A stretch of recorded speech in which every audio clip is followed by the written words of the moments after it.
Well, do you want to get into the Trump inquiry about espionage?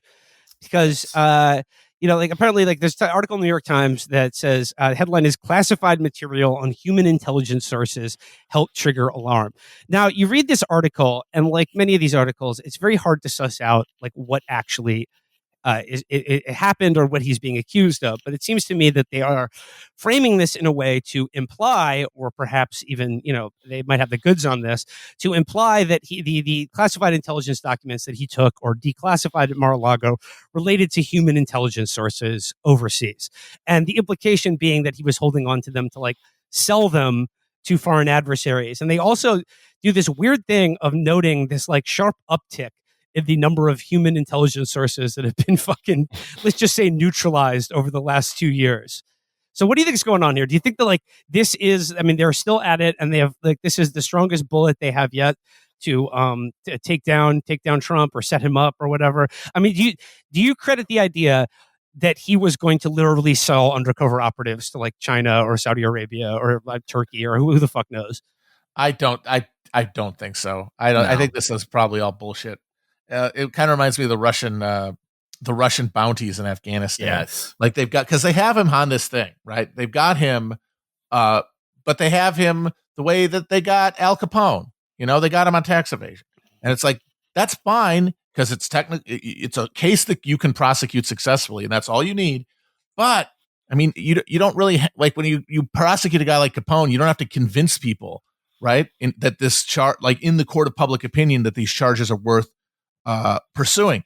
If they're going to pursue these, they have to have a narrative around it that makes this like a big deal and not just a clerical fuck up. And that has to be he's had the secret names, and now all of our agents got killed. Like that's a thing that these people imagine that they can sell to relatively uncommitted voters, like people who like Trump personality wise, and they don't like the Democrats maybe, but they also have it, like Paul Sorvino in The Rocketeer when he finds out that he's a Nazi. Like, look, I may be a freaking criminal, but I'm a criminal in the United States of America. And then they start shooting at the Nazis. I think that's what they fantasize will happen with this angle on it. That's just, it's high. It's so beyond what anything else he's ever done. Like he used the fucking presidency to get people to stay at his hotel. Level of complexity and ambition that went into his fucking scamming when he became the president. He was charging the Air Force to use his golf course. Yeah, no, he was Trump's type of scheme is like being like, okay, let's get the Department of Energy to exclusively buy McDonald's for a year for all their food, and then when they don't eat it, they have to send it to me, and then I have McDonald's forever. Yeah, well, all his schemes never went beyond like $50,000 at a time, which is the smartest way to do crime. Just tons of noticeable crimes, 10 a month.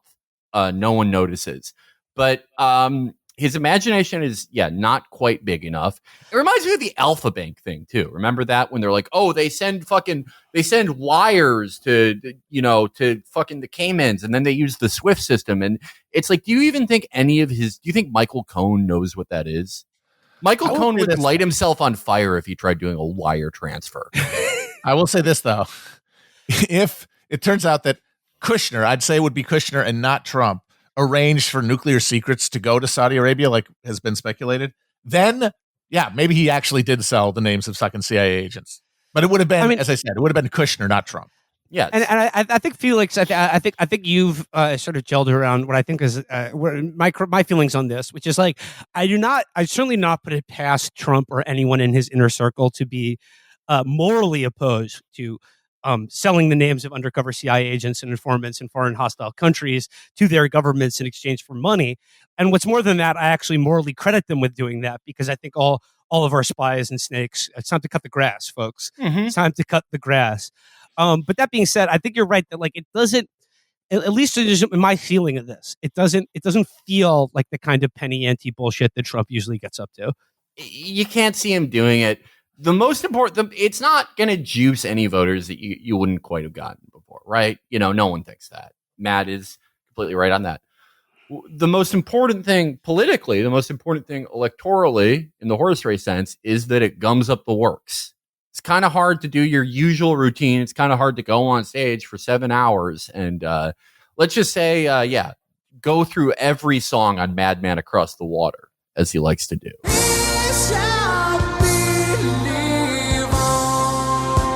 While you are actually fighting a federal case that could potentially send you to prison. I don't think it will, but he's got to pay attention. This is the type of thing that will actually take time and energy and resources away from him. It will make him harder. It will make it harder for him to do his thing.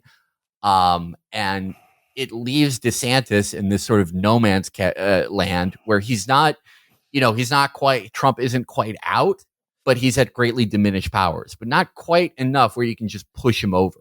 If DeSantis sprung up now, he would, Dan Bongino would suicide attack him. I mean, knowing my recent record on predictions here on the show, I guarantee you, an hour after we put out this episode, they're going to release security footage of fucking Jared dangling into the fucking safe, into the vault to get the knock list.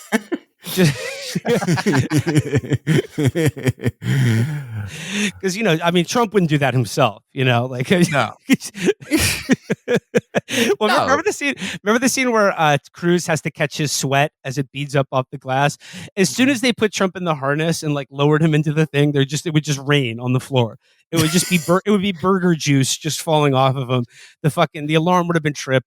Then the knock list would have been safe. But you get Jared in there, he's very skinny, very spry. Hey, you think he's going to live forever? He doesn't have sweat glands. He sort of sweats through his mouth like a dog. Yeah. I think Jared, there's a conceivable, I'm just saying, it's conceivable. I don't think it's likely, but it's conceivable that Jared stole the knock list and sold it to Max on the bullet train between London and Paris. Absolutely agree. Yeah, no, I am so interested to see how it plays out because look, like we said, I feel like we have a pretty good record during the Trump years of predicting what would be nothing, right? Just so long as it doesn't come to will Russia invade Ukraine. Okay. Yeah. And look, if you really want to put an asterisk on that, have a perfect record, you can just become one of those Americans who's really into Russia. Just go. It's always been Russia. How can they invade their own place? It's like saying America invaded North Dakota. If you want to go down that path, but this is more expertise, right? I consider us experts on this type of stupid horse race bullshit.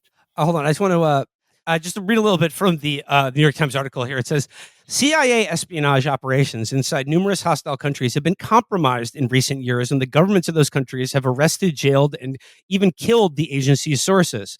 Last year, a top-secret memo sent to every CIA station around the world warned about troubling numbers of informants being captured or killed, a stark reminder of how important human source networks are to the basic functions of the spy agency. During the early part of the last decade, the Chinese government dismantled the CIA's network of sources within China, crippling the agency's spying operations in the country for years. Source networks in Iran and Pakistan have also been compromised, prompting the agency to ask its case officers and analysts to redouble the efforts to protect the identities of spies and informants. Okay, so whether this is related to Trump literally betraying assets in hostile countries for money, if you look at Trump's tenure during presidency, there was an X% increase in the spike of informants and undercover spies that have been getting killed or arrested by foreign countries. You can make him look pretty bad.